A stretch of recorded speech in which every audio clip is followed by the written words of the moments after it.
Tabii yaptık değil mi?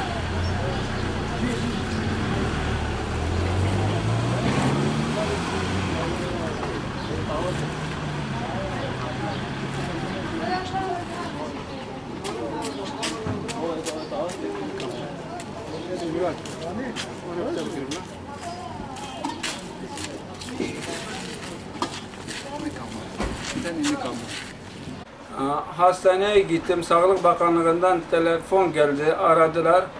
Hastanedeki doktorlar benimle alay ediyorlar. Beni beyin doktoruna gönderiyorlar. Yani beynimde herhangi bir hasar yok. Sakatlığım, yürüyemiyorum.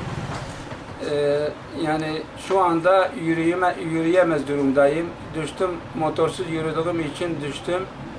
Kalçam da kırıldı. Şu anda daha çok mağdur duruma düştüm. Kimse ilgilenmiyor. Ben doğuştan beri sakatım, yürüyemiyorum. Sakat arabam vardı, bozuldu. Kaymakamlığa başvurdum. Benden sağlık raporu istediler. Viranşehir Devlet Hastanesi'ne gittim, başvurdum. Bana sağlam raporu verdiler. Urfa Balıklıgöl Hastanesi'ne gittim. Onlar da %48 verdiler. 500 yataklı devlet hastanesine gittim. Bana 0 rapor verdiler. Şu anda mağdurum. Sağlık Bakanlığı'nı aradığım halde buradaki doktorlar ilgilenmiyorlar veya yapmak istemiyorlar işimi. Şu anda mağdur durumdayım. Bütün raporlarım iptal olundu. Ahmet Sar benim abimdir. Yani gerçekten de şu an durumu gözler önündedir. Hani bizim anlamadığımız bir durum var. Bu eskiden askerlik raporu olmasına rağmen %85 de oranında raporu olmasına rağmen ve bu 25 sene devletten maaş almasına rağmen nasıl oluyor da bu birdenbire bir doktorun imzasıyla %0'a iniyor?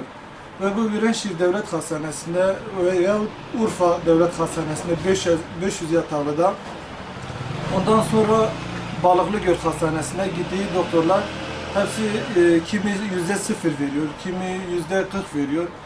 Ve yani bizim anlamadığımız bir durum var ya, acaba bir art niyet mi var, acaba birileri mi engelliyor? Hani her şey gözler önünde.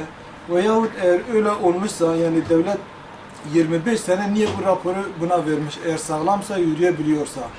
Ve doktorlara gittiği zaman doktorlar yani muayene etmeden sadece sen sağlamsın diye rapor veriyorlar. Biz bunun yani gerekli mercilere bildiriyoruz ve yetkililerin bir an önce buna müdahale etmesini istiyoruz. Ben Ahmet ağabeyi küçüklüğümden beri tanıyorum. 2-3 yaş benden büyüktür. Kendisi doğuştan beri sakattır. Gerçekten biz buna şahidiz. Mahallede beraber büyüdük. Yani 3-4 yaşımızdan beri beraber şu güne kadar.